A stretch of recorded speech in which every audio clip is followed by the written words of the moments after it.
Good afternoon, everyone, or good morning if you're coming to us from Hawaii. My name is Megan Williams. I'm a program assistant here at the Connecticut Center for Entrepreneurship and Innovation. My colleague, Michaela Hartle, runs Timely Topics, but she's letting me sit in today because I have the privilege of working with veteran businesses at our center.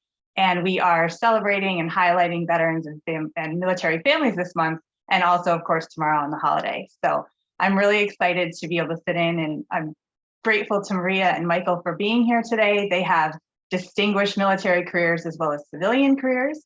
And they are going to talk to you today about how they started a farm in Hawaii, built a farm in Hawaii. And I also want to mention that Maria was a keynote speaker at one of our EVV boot camps, and I'm very happy to have her back with this program again. And she's a much better speaker than I am, so I'm going to go ahead and hand it over to them now. Thanks again for being here. Well, thank you, Megan, and thanks, Michaela, for having us today. It's really our honor and pleasure to be able to share a little bit of our story with you this morning. And just kind of by way of introduction, aloha from the windward side of Oahu here in Hawaii. We were just laughing at the beginning because it's actually a little bit cool here this morning. I think it's kind of maybe dropped to 69, but for us, that's pretty chilly here. So a nice winter morning here on Oahu. So again, I'm Maria, my husband, Michael, and we're the two owners of 21 Degrees Estate. That is the name of our farm and business. And a lot of times people ask the question about our name. 21 degrees is actually the latitude of our location here on Oahu Island. And the reason that that is significant for us as cacao farmers is because cacao will only grow 20 degrees north or south of the equator. So essentially the world's tropical growing zone. And when we were trying to think about what a good name for the farm would be, really the location made the most sense because cacao growing is limited to that area. And so it means that Hawaii is the only US state where cacao can commercially be grown, because we're right here kind of at the North Pole of that growing zone, I guess you could say. But location's really important, even when we talk about the microclimate for cacao too. You can go ahead and click to the next slide if you like, Megan. That just gives you a kind of a screenshot of our farm as you're coming in, and you can see the beautiful Ko'olau Mountains there. And then in the foreground are the cacao orchards themselves. Those were not here when we first got here about 8 years ago. And that's really kind of when we say the start date of the farm and business began. And at that time, it was not a cacao farm. And for that matter, we were not cacao farmers. So all that has changed in the last 8 years. It's been a very eventful 8 years. And it's interesting because although this farm has been in some kind of agricultural use, according to records, for up to, I guess, about 500 years, and lots of things are growing here, we were the ones to introduce the cacao there. But as you mentioned, our background is not in farming or cacao or chocolate, for that matter. We are both, as you mentioned, retired military officers. I proudly served in the Air Force, and Michael served in the Navy, and doing things that were not certainly directly related to farming or cacao. But I guess what I would say is that the skill sets that both of us did learn during our time in military service, and then subsequently Michael running a contracting business, and then my own experience in corporate communications, have definitely helped us very much in what we do today in our venture. And that, I guess, is kind of an important point we wanted to make today about anyone who is considering starting a new venture that may or may not be directly related to their particular career paths. And so I guess you could say now we are full-time farmers. Michael's also a beekeeper. We're business owners, kind of everything, chocolate sommelier. We find ourselves wearing a lot of different hats in this business. Okay, so next slide, if you don't mind. I'm going to have Michael take over this piece. Oh, that's just a little bit about us there. And then into the next slide, if you don't mind, Michael's going to just show you a little bit about our adventure and venture, in this case, of really how this came to be. And it really started with a vision. Well, and maybe, and especially for this group, let me take a kind of a wider perspective of how this all kind of happens. And in some ways, we're kind of accidental farmers and accidental, 21-degree estate owners, and it wasn't the intent. Certainly, it wasn't a lifelong dream. We're often asked that question: How did you do this? Were you always lifelong dream to, be involved in cacao and chocolate? And I'm like, absolutely not. It was very much and probably like a lot of business owners. And maybe you don't kind of have the vision or see the niche, and you just kind of end up somewhere along the way creating the niche. And that's probably our approach. And it really started off with Maria's fabulous idea to buy a piece of land in Hawaii, and this really kind of unique and truly Hawaiian experience for us and the family. And it took on this quest of finding a piece of land with this family estate. And we after a lot of looking, maybe 2 years, we came upon this piece of jungle, no kidding, jungle. And we'll have a picture here in a second that kind of shows a little bit of that, a piece of jungle. And the idea was, at least from my perspective, how do we turn this very expensive piece of jungle into something that's sustainable, economically sustainable for us? And we came up with the idea, well, let's take a piece of jungle, we'll turn it into a family farm, we'll grow something, and people will come to visit it. That was the idea. And then it was, what should we grow? And we had a couple ideas that floated around. And we said, well, here's what we need to do. If we're going to encourage people and people will want to come visit it, it needs to be fun and interesting and unique and not too labor intensive. And we came up with the idea of cacao and chocolate because, as Maria mentioned, cacao is the only U.S. state, Hawaii is the only U.S. state capable of growing cacao. And so, okay, off and running. Cacao it will be. And this was kind of the beginning. The left picture over here was kind of the beginning with the first goal. We're going to grow the best flavor quality cacao in the world. And that's in line really with the Hawaii model. Hawaii does grow some of the best cacao in the world. A new industry of only about 20 years. It's very, very small. And we're going to be a part of this, and people are going to love it, and they're going to come visit the cacao farm. We spent 4 years building the cacao farm, and the whole time thinking, once we complete it, will anyone come? It's kind of like that movie from, was it the 80s, Field of Dreams, right? Which, if you build it, will they come, kind of thing.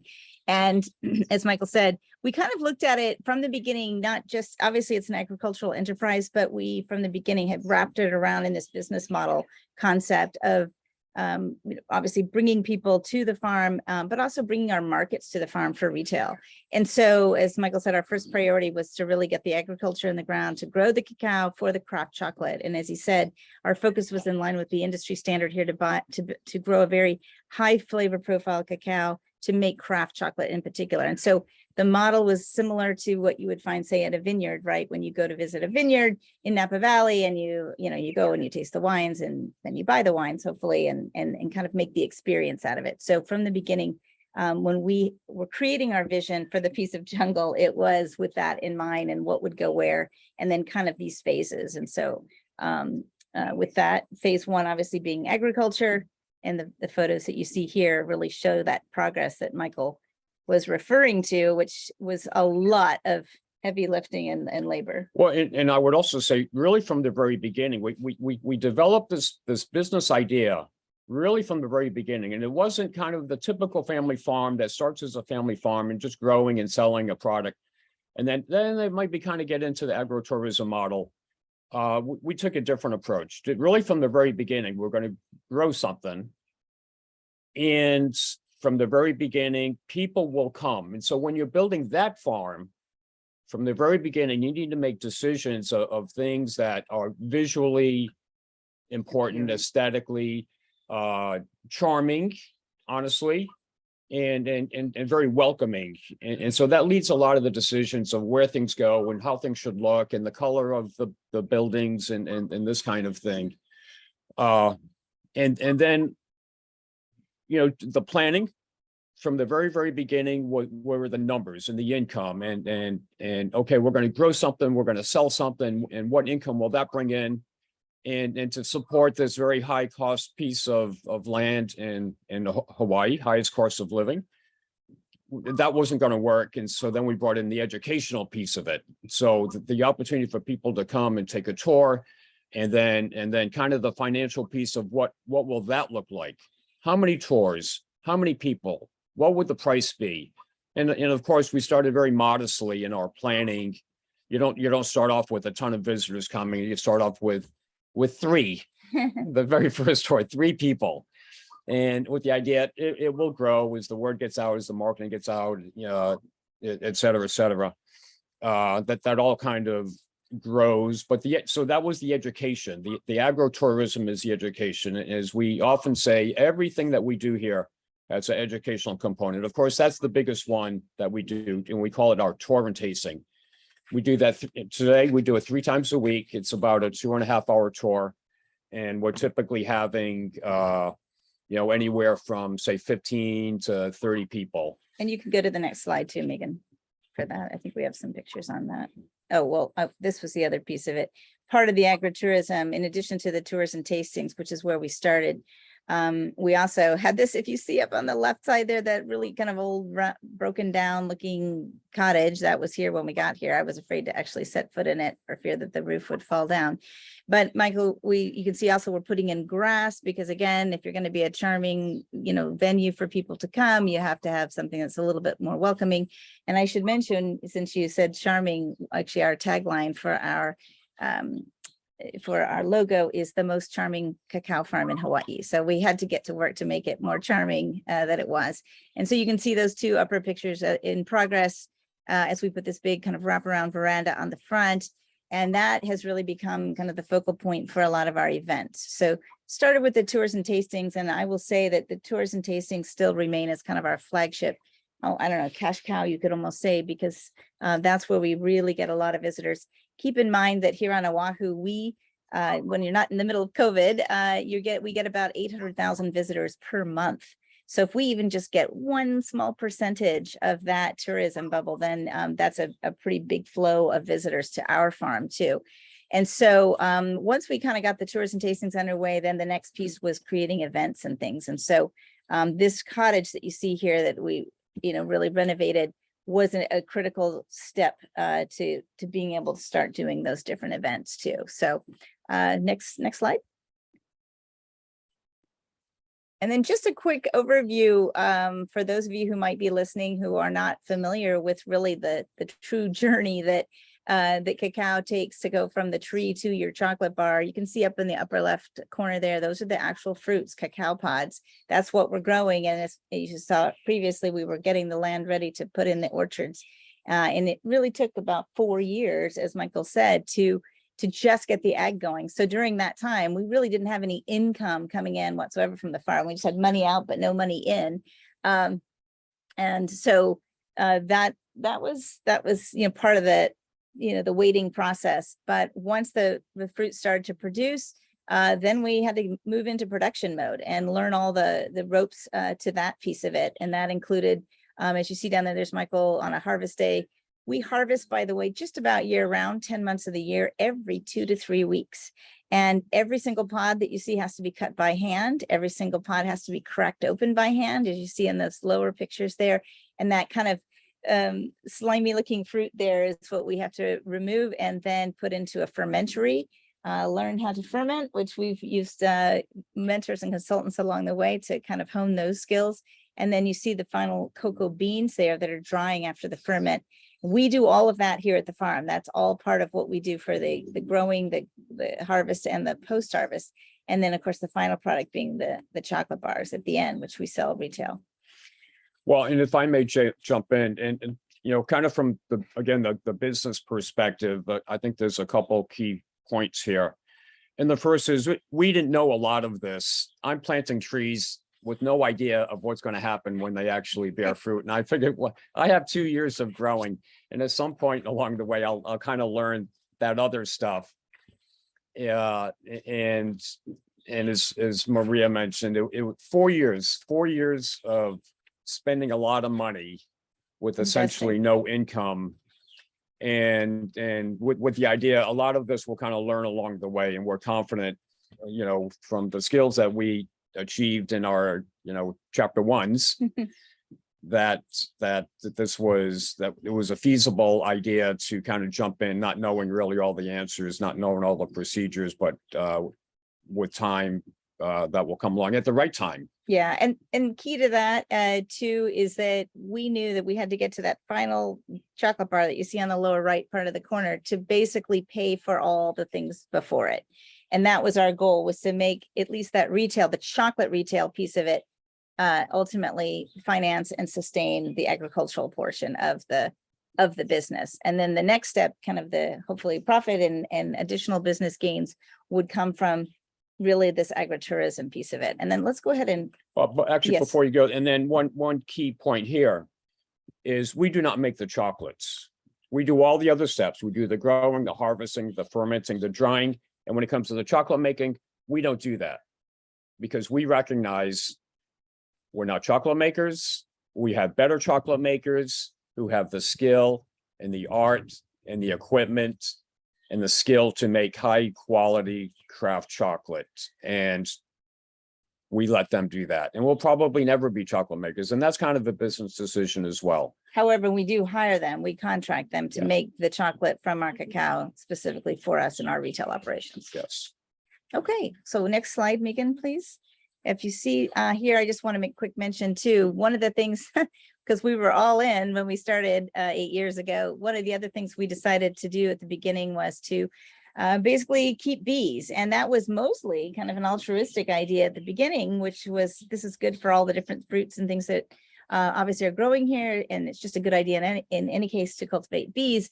But what we didn't realize is that those particular bees would create some of the best honey in the country, really. And so we're very thankful for that. It was an unexpected surprise. But as a result, now that honey has become one of our key retail products as well. And one of the things that we're actually well known for. So that piece of the operation has also grown quite a bit. And the business perspective on this, what did I know about bees before I said, hey, we should have bees? I knew absolutely nothing And now about he's a bees. beekeeper, yes. And now 7 years later, I've learned a lot about bees. And here's what I do know. Bees are a great joy. Even on the day I got stung 8 times, I still think they're a great joy. And it's a lot of fun when people come and visit and they're expecting just kind of the cacao and the chocolate, and the bees are there as well. And there's a whole presentation and discussion of the bees.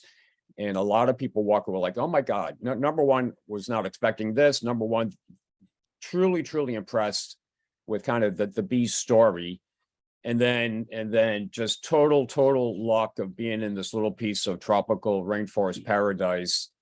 These bees make, no kidding, award-winning honey. Wow, that's a wonderful little bonus for us. I know, and you can see there in the center picture, we were one of the first place winners in the Good Food Awards in San Francisco for 2020 for the honey. So thank you to the bees for that. So this was kind of an unexpected surprise, and we really took on the bee project for 3 reasons. The first is, if you have a farm, you should have your own pollinators, and the second thought is, people will come for the education. This will be another facet of the education that we can share, and we'll have our own honey from our own farm, and that's really kind of neat. And then the third is, Maria said, kind of this, let's all try to help the bee population of Hawaii. And the environment. Yeah. And they are truly a great joy. And it really meets all of our 3 priorities, really, but certainly in the sustainability realm too. And we'll go ahead and go to the next slide. As we move into the tours and tastings, we do a public tour 3 times a week, which, as you said, started out with like 3 people, and now on average, well, this month they're running at about 30 people, 35 people per tour, and they book online. We use a booking platform for that, and so yeah, that's a steady state of tours and tastings. You can see there's a group of people there. We kind of walk them through the orchards and then go back and do the actual chocolate tasting, the curated chocolate tasting in the pavilion afterwards. And then typically after that, they're purchasing retail as well. So it's nice because we get that kind of steady income from the fees, the tour fees, and then of course from any retail sales. But also I think the group on the left looks like that's maybe one of our school tours. That's another facet of our tours program. Also part of our community program too. We offer discounted tours for field trips and so on as part of our educational mission too. So yeah, that's definitely, I would say, the cornerstone of really our agritourism is the tourism tasting. So next slide, please. All right, and as I mentioned before, is that one going to come up? I don't know. It should be the event slide. We'll see. I don't know. Maybe click forward into another one. So if maybe as that one comes up, there we go. It kind of shows you a little bit. There's that cottage that you saw us renovating earlier, kind of on the left-hand side. The left-hand side actually shows us here a private event, because I would say that's kind of the third piece of the event. So we started out really with doing, you can see the goat yoga in the middle. One of the things after I retired from 23 years of moving around the world with the Air Force was I really wanted to have pets, right? Because it's really hard sometimes to keep animals when you're deploying and traveling all the time and moving. And so we got dogs, we got miniature goats, and I said, all right, what are we going to do with these miniature goats aside from hopefully having them help us with the weed control? And the jury's out on whether they do a good job on that or not, but they're miniature goats. And so somebody somewhere, it's, Hawaii is very big into yoga and wellness culture here. And so somebody said, oh, these goats should do goat yoga. And I said, well, I'm pretty sure they don't know how to do goat yoga, but we'll give it a try.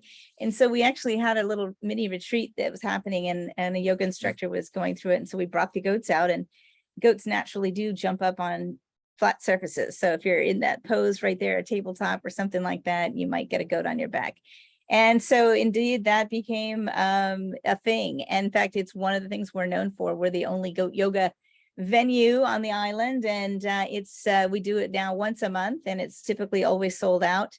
But it's part of a larger wellness event that we do here called Cocoa and Flow, and goat yoga is part of it. And we do a wine and chocolate pairing and a wellness seminar on some other topic that changes out. And then ultimately farm to table small plates. And I just want to make mention of that, because farm to table small plates incorporates the different things that we grow here on the farm. Of course, chocolate, of course, honey, but also all the other things that happen to grow here too. Things like breadfruit and turmeric and mango, whatever happens to be in season.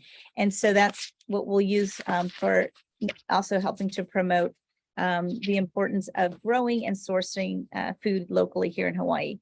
Look to the next, well, I'll just say on the right picture there, it's okay, you don't have to go back. It just was a picture of, yeah, there you go, of one of the different food events that we're doing. I think that actually looks like it's a whiskey chocolate pairing that we're getting ready for there with the chocolate trays out. Okay, go ahead into the next slide. And then private events, that's something that is more new than the other events. I didn't mention farm to table dinner, but that's kind of our signature event that we do 4 times a year. We bring in local chefs and really incorporate all of the local foods and chocolate and honey into the menus. But that hits our other important goal of being able to promote sustainability locally.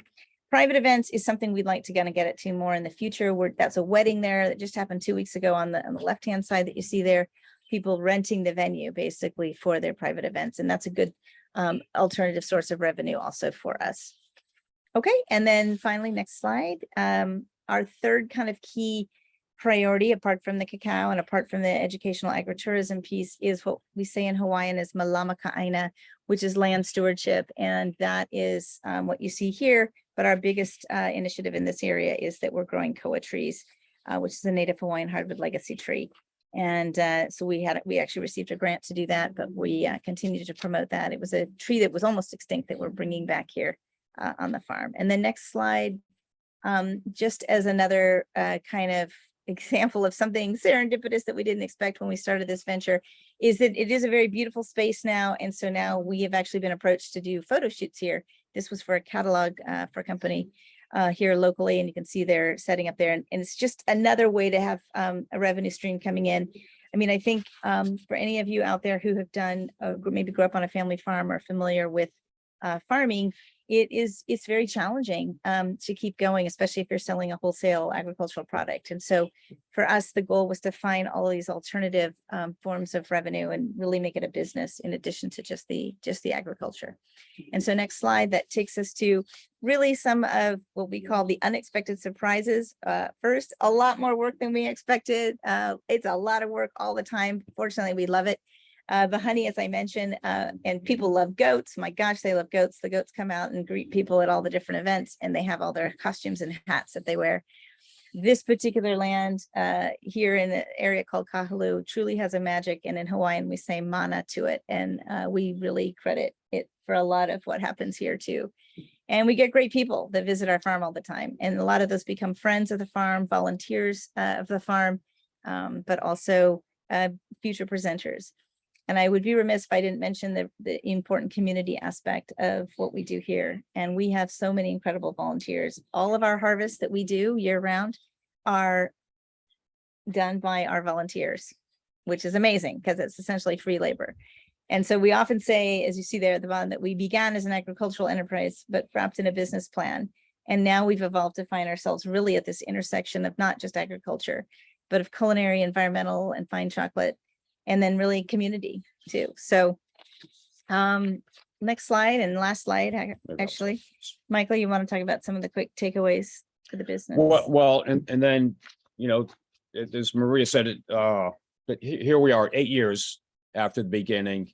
And there's been, you know, in the big picture, a lot of kind of interesting, the surprises of things that, and mostly I would say we have always been moving forward, and I would say very little steps backwards, and maybe a little kind of tangents along the way. But, you know, from kind of the business perspective, pleased that the business was always kind of on track with kind of what the vision was from the very beginning. And one of the things that I have kind of taken away is I've come to realize this is a journey, and it's not arriving at a destination, but it's really our experience here is the journey, and that's the great joy of being here, is being here and enjoying the people and enjoying the experience. And so, as you can see on the slide, the big takeaways for us is really when you come to the Jungle Farm, have a vision of what it can be. And we had a lot of our friends come at the very beginning with the big cake cutting and the groundbreaking, and they looked around and were like, oh my God, you people are crazy. Yeah. And they had a smile on their face, and that's, oh, well, it's very exciting, and walked away thinking, these people are nuts, and this is no way this is ever going to happen. And this great military minds, we are totally going to make this happen, whatever it's going to take. And look, and we have. So have the vision, potentially be prepared. It could be way more work than what you thought it was going to be at the beginning, which is totally true here. And don't be deterred. Like us, military backgrounds, you have a lot of skills that are applicable for your new adventure, your new kind of business adventure. And the other things, they'll come along as you're proceeding. And then is the last one you can see, be open to opportunities and serendipity, and turn every kind of opportunity into some kind of positive. So sorry, we ran a little bit. Wow, I think we're like 30 seconds for any questions. No, we definitely have a few minutes for questions. Thank you so much. We were going to do that. So if there's anyone on, please just unmute yourself, raise your hand. If you'd like to put it in the chat, whatever you'd like to do, please feel free to jump in with questions now for Maria and Michael. I have a question. Sure. What is your work-life balance like? Because it seems like you guys have a lot going on in all these different ventures that you're doing. So how do you have work-life balance, or do you just kind of throw yourself into your work and you just enjoy it that much? Or like, do you have to set boundaries for yourself? Let me take that. Yeah, we can probably answer in 2 phases, and Maria will jump off Actually, that's a great example, because part of the balance is we literally have to split up everything all the time. It's truly a balancing act. And Michael really does most of the farming, well, all of the farming. He's really the agricultural piece. He's here every day doing that piece of it. I didn't mention we have 2 school-age kids still too. We have a 4th grader and a senior in high school. So yeah, there's definitely that piece of it to balance too. And I currently have 7 goats, and we have 3 Malamute Huskies, and we just had 9 puppies that we're taking care of also. So there's definitely a lot of things that we're balancing all the time. I usually am handling a lot of those pieces of it, but Michael walks our 4th grader to school every day, and then he's off, and we're back and forth. And you know, I mentioned the volunteers that we had before. We really lean heavily on them, like we said, for the harvests. that we do, but also when we do different events, we will hire like caterers and chefs and servers and that kind of thing to augment it. But a lot of it comes down to the planning. And so I work on the customer engagement piece. So I'm always looking and working on the booking platforms and the event coordination and all of that. But it's a great question. And there are times when I ask that question a lot. And sometimes I say, you know what, we need to slow down like over the summertime, and we're not going to do some of these events because we need to be able to travel and or just take a rest and do some things with the family. So certainly that is something that we pay attention to. And yeah, but it's truly kind of sharing the load. We both have our distinct kind of roles that we play, I think, in the business, certainly. Well, and you make a great observation. It is a challenge of ours, and sometimes it comes down to just the daily challenge of what's happening on that particular day. We do a lot of Saturday is always a work day. The weekend. Sunday is often a work day, and we strive not to make Sunday a work day, but sometimes it's just somewhat unavoidable. But it is tough to manage that. Okay, thank you. Thank you, Mariah, for your question. We have another question in the chat from Matthew and Tia. How did you fund the business when you weren't generating income? Was their question. From my savings account. Well, but also we actually made a pointed decision during that time. That's why when I was in Connecticut, I was actually working with Pratt & Whitney then too. And the idea was that while the trees were growing, that, you know, I would continue to work in that capacity until we were ready to start production. And so kind of halfway into that period, that kind of sustained us and we had that income. Also, the two of us are retired military. So we do have a little bit of income, you know, obviously that comes in from that retirement pension on both sides. So that kind of keeps our family sustained while we're doing it. But as Michael said, a lot of investment just from personal investment initially. And then once the tree started producing it, that's also when I ultimately left the Pratt & Whitney position to do this full time. And frankly, I owned other pieces of property here, which somewhat funded the purchase of this, but then also kind of supported the 4 years of building. Mm-hmm. Yeah, but that was a whole kind of, you know, from the business perspective, a true money management, decision making. Mm-hmm. Thank you. Thank you. Does anybody else have any other questions for? Bill, you have your mic off. Did you have a question? Who, me? Yeah. Oh, okay. No, I was just going to say thank you very much. It's a really interesting story. How many acres is this on? You must have said it at the beginning. I must have missed it. 10 acres. 10 acre. Okay. The cacao is approximately 700 trees, and that's essentially in 3 acres, probably 2 acres of house and landscapes, and maybe another couple acres of 100 koa trees, and then the balance in remaining jungle, which will probably remain Jungle. lowlands, rainforest. Okay. All right. Again, thanks so much. It's really an interesting story and beautiful scenery. Thank you. So I do have a question. So I went out to your website. So Yes. I'm an avid believer in education marketing. And my second avid belief is that as veterans, we really want to make sure people know about being veteran owned. Now, there's some people who would prefer not to be identified as veteran owned. They kind of push it off to the side kind of thing. So my curiosity is when I logged onto your website, Our Story is there, but it doesn't say that you're veteran owned. I have to dig into your website to find out that you both are military. And I was curious if that was an intentional act or if it's just because I know that beekeeping right now on the PTS side is really big. And a lot of veterans are actually using the education in beekeeping to the benefit of the veterans. And so that's why I was curious. No, it's a great question. No, it's not deliberate at all. I will say, typically, you know, we have a lot of our promotional material that we do, whether it's, you know, just a little paragraph that goes here and there for different things to describe us. And typically the first line is, you know, we are a family-owned, veteran-operated farm. That usually is the very first line of most of those promotional collateral and so on. But it's interesting on the website. We just recently we're redoing the website. So thanks for bringing it to our attention, because maybe we should probably put that more front and center. And I know in our story, we of course talk about it too, but no, it's not deliberate not to use it at all. In fact, I should make mention too, that really for us, in the early beginnings of our farm, when we were just beginning the agritourism piece, it was really the military community who supported us. I'd say almost not exclusively, but a big part of that, because our networks obviously still included, military bases. We have a lot of bases here in Hawaii, and the spouses groups and families and so on.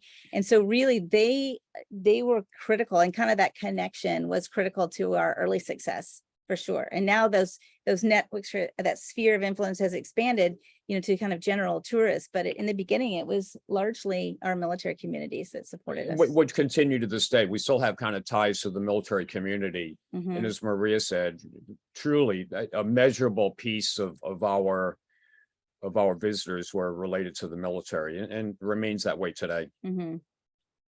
And one of the things you both also mentioned, which as veterans, we do all the time, without question or hesitation, we jump into something and say, we'll figure it out later. We know that we can do this, we can pivot. Build the plane as we're flying it. There you go. Exactly. Let's fix it up with a bubble gum kind of concept, or Tootsie Rolls, depending on what era of war you were in. But the important thing is you have to know why you're doing what you're doing, right? And so I'm wondering if you can tell us what your end why was, because something had to keep you going, that kept you wanting to keep, because I can almost guarantee, without knowing, but seeing all the work that you've done, you had a lot of speed bumps. So something had to keep you motivated to keep going. And I'm wondering what that was. I think a lot of it was just personal drive and wanting to succeed.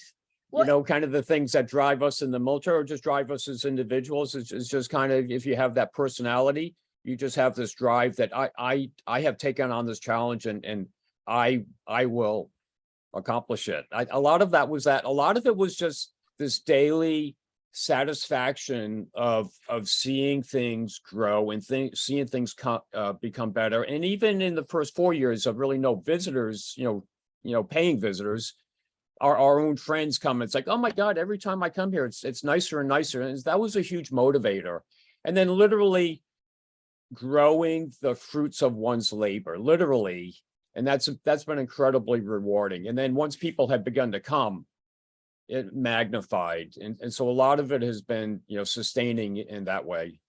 And I think really just getting to the why, it was really to create something that didn't exist before, that we felt that we were passionate about creating a new space that really combined a lot of our passions, for sustainability. Well, for chocolate, I'll just be honest, that's another piece of it, right? And then also really just creating this space for community too. It's really become just this nexus of so many of our kind of shared passions and interests, and that is what kept us going. And then we were motivated along the way as we kind of got the feedback. And and the biggest speed bump, like for us, like so many businesses, right, was COVID. And if you build a business model where your marketing, basically where your retail sales is driven by bringing your markets to you through events, and that gets shut down completely, well, that's a big speed bump. So we use that time to focus on the agriculture and the rest of, kind of our kind of infrastructure, I guess you could say. But yeah, I think that's our drive. We're both kind of creators. We like to create something and then basically foster that along the way. So we like to see it grow. Thank you. Thank you so much. And thank you for all of your questions. I want to remind everyone today that this is being recorded. So for all the folks who, couldn't join us today, we put this up on our website after today. We'll have it there for all the other people who couldn't join. They'll be able to see it. I'm going to attempt to share my screen and just do one more slide from CCEI. Let's see if I can do that so that we could just bear with me for one moment. See if I can do that. And to everyone who's watching, if you find yourself on Oahu, we invite you to come visit us. Oh, Well, thank you for that as well. So I just wanted to mention that we are going to have our next timely topics. It's going to be the timeliest of topics. We're doing it during our 15th anniversary celebration, but we will have it taped and up on the site for anyone to see after December 2nd. So again, thank you to everybody for joining. Thanks for Michaela for all the coaching and helping me out today. Always appreciate it. And we just wish everyone a happy Veterans Day. And we're just very grateful to all our veterans and thankful, and especially to Michael and Maria for being here today. Mahalo, Megan. Mahalo, Thank you very much. Michaela. Thank you so much. Thanks so Aloha. much. Thank you. Thank you very much.